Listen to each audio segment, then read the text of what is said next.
Hey folks, Rob Edwards here. Looks like it's another wrap for another season of Talkin Bout Rob. So we just want to say thank you to some of the guests we had this season. Vinny Epsey, Jim Crean, Todd Kearns, Josh Todd from Buck Cherry, Michael Licata, Licata Productions, Ron Rocco, Don Mancuso, Mark Evans, Mr. Billy Sheehan, Kip Winger, Rob Lamont, George Lynch, Doug Aldridge, Glenn Hughes, Jimmy Bell, Robin McCulley, and Mark Miller and Kiri Nadrowski, Talus version 2. Great to chat with all you folks this season. So we're just going to give you a little review of some of the stuff we had this past season, and we'll be right back. Amazing. So Kiri, you're a busy guy too. You're originally from Macedonia. Yes, I am. You've been playing in the Rochester area, and then these guys found you, and then you're in this welcome to this Talus with Phil Narrow. It had to be kind of overwhelming. And Billy Sheehan, oh my God. Well, of course, when I got the call from Lisa in Sana. First of all, she asked me, "Have you ever heard of the band Talus?" I go, "Yeah, of course. I know that Billy was, part of Talus, and I knew about Phil, and at the time he and Phil were kind of good friends, Every time he could have come out to see me play, he would have, jammed with me, sitting whatever cover band I played with at the time, So me and Phil, since the day first I met him, we kind of clicked so well, I feel like I know him forever, Right. He's that kind of guy. Yeah, I hear he's just very personable. Because when very I nice. moved in the States, in Rochester, he was with Donnie Mancuso and Big Drive, Yeah.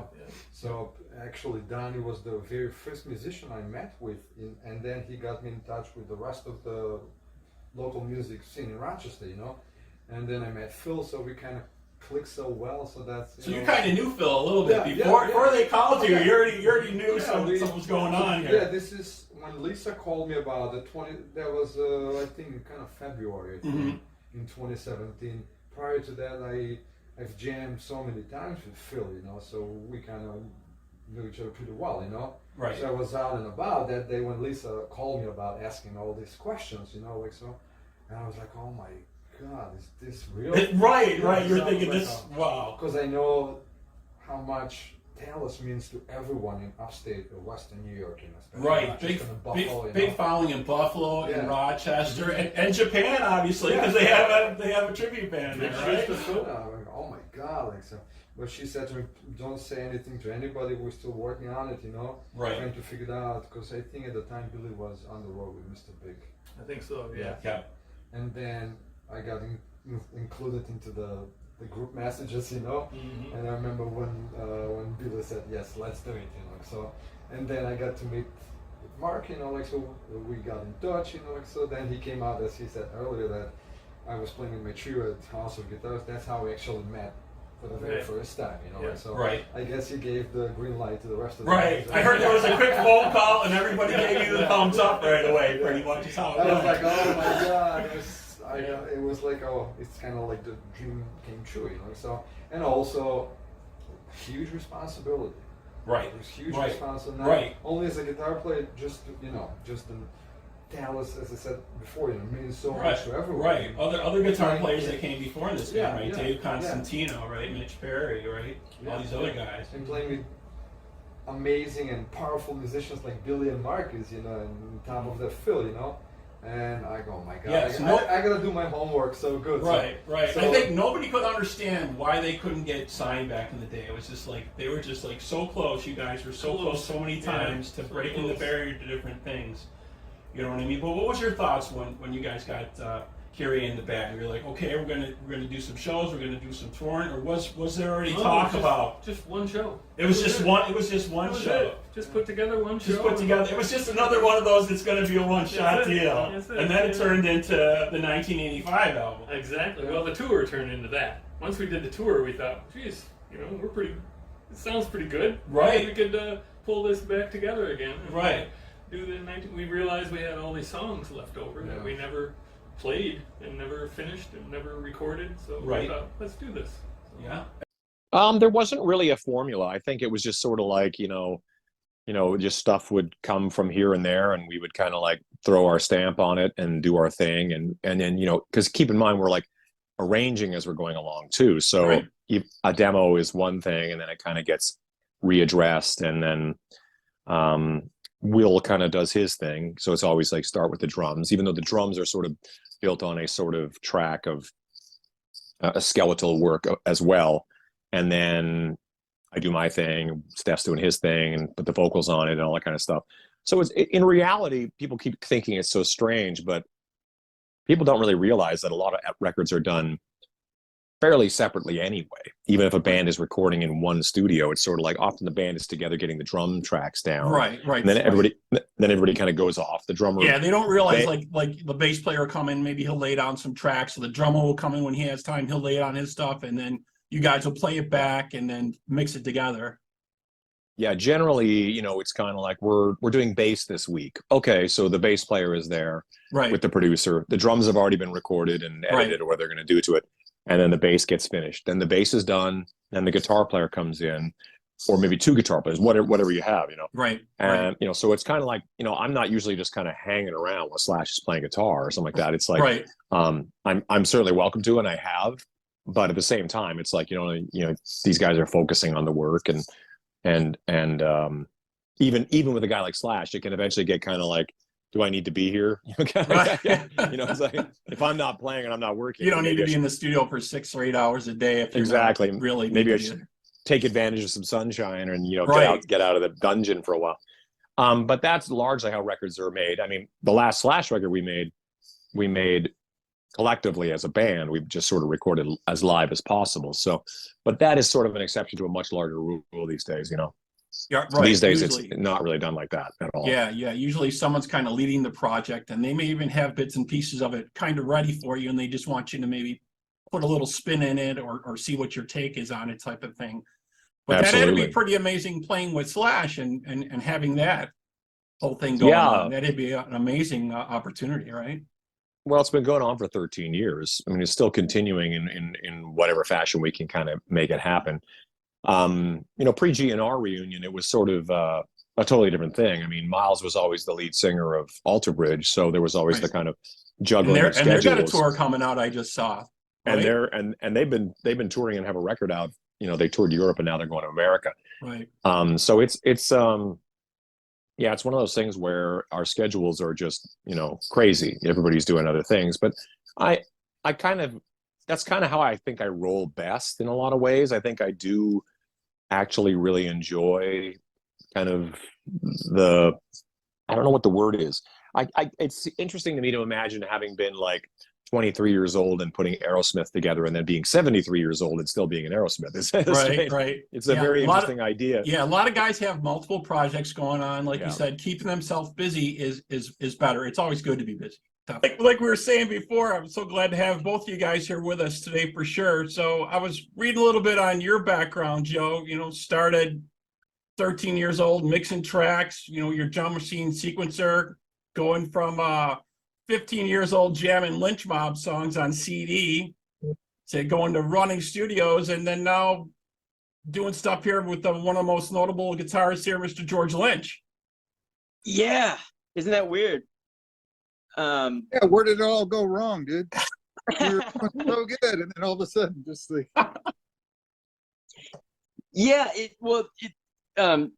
it's a bizarre story because on a production level, I was obsessed with like Nine Inch Nails and how they put all that together.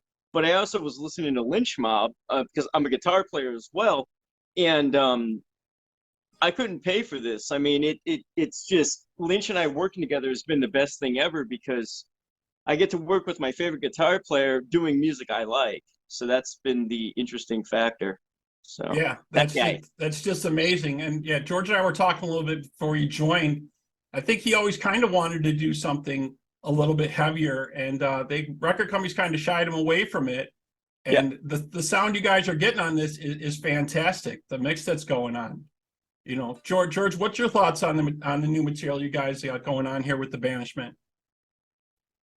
Well, it really, for me, it's just I just do what I normally do, but I've just got a different partner than I would normally have that deals with music in a different way, accustomed to, working with. like, regular rock guys, Right. which is great and wonderful too. But, I've done a whole bunch of that. And so to then all of a sudden, be afforded all these other new resources and flavors Right. was very inspiring and refreshing.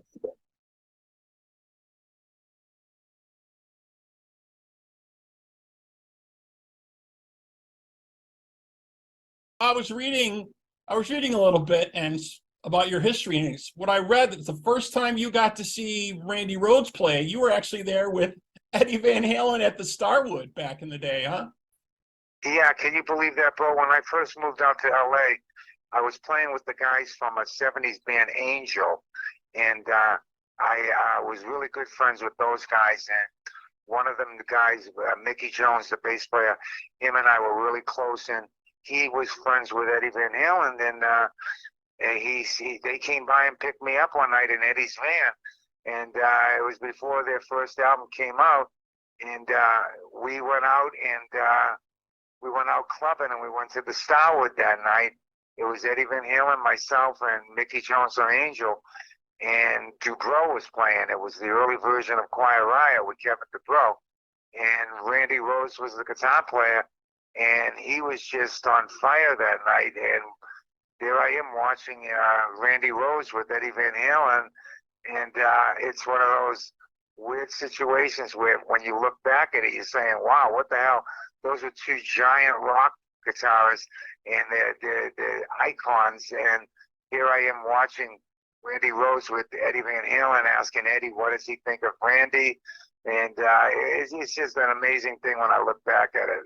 Yeah, that's definitely so very, very cool. I heard a lot of stories that Eddie did check out Randy a little bit, and they were kind of a little bit at odds, a little bit trying to outdo each other in the early days for sure, Yeah, well, that's a true thing because back then, the 80s hadn't started, and it was the end of the 70s, and Van Halen was really, really big in the clubs around here in LA. And obviously, Dubrow with Randy, they were doing well too in the clubs. So they were two guys that were competing for an audience, and they were both giant guitar players. Nobody knew how big they were going to be. But sure, there must have been a little bit of competition in there, because even when I asked Eddie what he thought of Randy Rhoads when we were in the Starwood watching him, he kind of shrugged his shoulders, said he's okay. Right, You right. know what I mean? Yeah, I mean, the process has been the same since the very beginning, and with the added benefit of all the music that I've studied in the last years and stuff, so I try to interject some of that just to keep the music fresh. But the process is the same with Reb and I. It's like drum machine, write a riff, go from there. So, I intentionally cranked the guitars on this album just to give it a bit of an edge. Yeah, it definitely gives it more of a crunch. And you guys premiered the new track, It All Comes Around, today online, which is getting thousands of views. It's a great track. Thank you. Yeah, definitely. And it kind of sums up kind of what's happening in music a little bit, right? It all comes around, right? It's all coming back around again, which is fabulous. It seems to be. I mean, Def Leppard and Motley Crue are out there killing it, and the rest of us are following. In terms of audience attendance is up. This kind of music has really survived, and this is another reason why I really wanted to make a record that had a fresh feel to it, and keep the quality control as high as I could and raise the bar as much as I could, because I never want to be one of those bands that puts out 3 good songs and the rest of it's kind of filler stuff. But Yeah, there's definitely great tracks on here. You guys originally arose to prominence, obviously, in the day with MTV. Was that kind of like a double-edged sword a little bit for you, kind of? I mean, you had a lot of airplay, but then also you got some sarcasm thrown in there from their little comic show, Beavis and Butthead. Was it kind of like a double-edged sword with that? Well, MTV really helped us a lot, as it did a lot of bands. And by the time MTV was in full swing, you couldn't be in the music business without being on MTV. I mean, I think the Beavis and Butthead thing was just luck of the draw. I mean, I've talked to Mike Judge about it. It was just kind of one of those things that happened. He didn't. It wasn't like planned out in the way that people might think. Didn't help us, but it kind of is what it is. So Right, and let's set the record straight for a little bit of folks who maybe aren't aware, and correct me if I'm wrong. So you started on stage at 8 years old. At 16, you started playing classical music after you were in some karate and ballet with your girlfriend. And then in Colorado, you started playing in bands with your brothers, Nate and Paul, plus your friend Peter. And then early on, you sent a demo tape to Alan Parsons, for whom you received a reply letter, and actually was chosen as their singer years later. yeah, all that's true. I was in the band with my brothers from day one. That's the band I was in when I was 8. I studied karate with my brother and then took ballet with my girlfriend, who promptly quit. And I was like really into the music and kind of got into that. And I did send Alice Parsons our demo tape, and he wrote me back. I still have the letter. And years later, he invited me to join his band, 2003, I think. And yeah, hell of a ride. Yeah, and I think originally the name of the band you had was going to be Sahara, right? Until Alice Cooper actually suggested you use the name Winger, right? Yes, the band, we were called Sahara. I wanted it to be like a band name. I didn't want the name of the band to be my name. Right. And we had promotional photos printed up with Sahara and all that stuff. And at the last kind of final hour, we got served with a paper from a lawyer that talked about a copyright claim with a trademark and all that. So we had to change the name and at the last minute. And back in those days, we were just out of ideas, man. I think Right.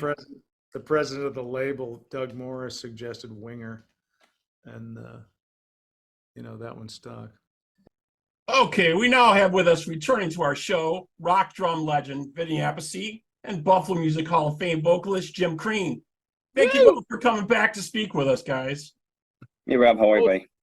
Good. Both of us in one place. In one place at the God. same time. All right, so Vinny, let's start with you. Let's talk a little bit about the Sabbath days. When you were originally called to work with Sabbath, it was kind of a last minute thing to fill in for Bill Ward. Is that the case? Yes, it was. They were on tour on the Heaven and Hell tour, 1980, and they were scheduled to play Denver at the old McNichols Arena. And I guess Bill had a problem and he didn't show. And they had to postpone the gig, and then they flew back to LA because they had 4 or 5 days off because of that. And they had to find a drummer. And I got a call from the tour manager. I don't know how they got my number. I think through Warner Brothers Records. And they said, hey, we're looking for a drummer. You want to come down and meet Tony Iommi if you're interested? I said, yeah. And so the next night I went down, or maybe that night I went down to, well, I lived in Hollywood at the time, so it was easy to go to the hotel. And I met Tony. And he had a copy of my band Axis that I did with in 1979 or 8. And he liked the album and he had it with him. And we hit it off really well. And he invited me to go play with him the next day at rehearsal. So. And what was your first show? Was that the Hawaii show? Was that your first live show with them? Yeah, the Hawaii show was like 50,000 people. And then when I went down to rehearse, we played a couple of songs. I wasn't a big Sabbath fan, so I didn't really know the songs that well. And I heard Neon Nights on the radio a couple of weeks prior, and I didn't really know of Ronnie James Dio that much. And I knew he was the new singer in Sabbath. And I listened to it on the radio in the car. I went, that new singer sounds great. Ronnie James Dio. Wow, he's from Rainbow. I knew that. Yeah. So when they said, what do you know? I said, well, let's play Neon Nights. Because I know the song, I looked at it as it doesn't stop until one part. Then it continues all the way out. So it'd be easy to play that song. And that's the first song I ever played with Dio. and it was the last song on the last gig we ever played with Ronnie. That was the last song. Oh, So very, that very was, cool. like, Very weird, cool. weird. Yeah. So you guys moved on to that after obviously Ronnie left Sabbath. He took him with you, and there were some debates over the Live Evil mix, and he left, and you guys started working on the masterpiece, which would be Holy Diver. So Yeah. and I've read that riff. What I've read, the riff for Rainbow in the Dark was something Vivian came up with from her previous band. And you guys kind of used to jam to it at rehearsals and kind of put some stuff together with it. Well, you know what was I'm not sure if that was one of Viv's riffs. I'd have to ask him, but Stand Up and Shout was one of Viv's riffs from a band called Sweet Savage that he had before this. And that was called Bottle of Wine. And I actually have a tape of it somewhere, and you could hear the riff, but it's not Stand Up and Shout. Right. And it's interesting to hear it, and it's, because we were writing songs, we were trying different jams and different things. I thought Rainbow in the Dark was more of a jam we came up with. I Right. started playing that kind of beat at that tempo. And We what were I've just read, jamming. Ronnie hated the song and was ready to Yeah. trash it. Yeah, that was Ronnie. He was ready to trash it. He's like, you didn't like it at all. And this turns out to be like the song that kind of catapults this whole album to start with. Yeah. Because we worked on the song and then it became what it was, and then we played it for some females who really liked the song, Right. and that's a good sign, Right. It's Because not it was a little more poppy-ish, right? more poppy, and the girls liked it, and I Right. thought, you know what, there's no problem with that. So and then Ronnie, he thought it was too poppy, blah blah blah. And then at the end in his book, he says, "I'm glad nobody listened to me." Right. I read that at the end of his book. Yeah, definitely. Yeah, I mean, come on, Yeah. it's a great song, and we put in the big tom, bum, da da da da. That was the '80s. Let's put in those big Yeah. toms. Yeah. And You the know? video looked like it was a last minute thing. I remember him on the rooftops and stuff like that. Well, but, yeah, that was another thing. I didn't know he was even doing a video. He said they'd go But, to England to do yeah, press, yeah, and then dude. next thing you know, they did a video. yeah, he had to do stuff And I like think that. Jimmy and Viv are in that video only because somebody told them, "Hey, Ronnie's up in London. He's doing a video right now. You Oh, guys." really? Oh, and they went and showed up, and that's how they got in the video. Wow.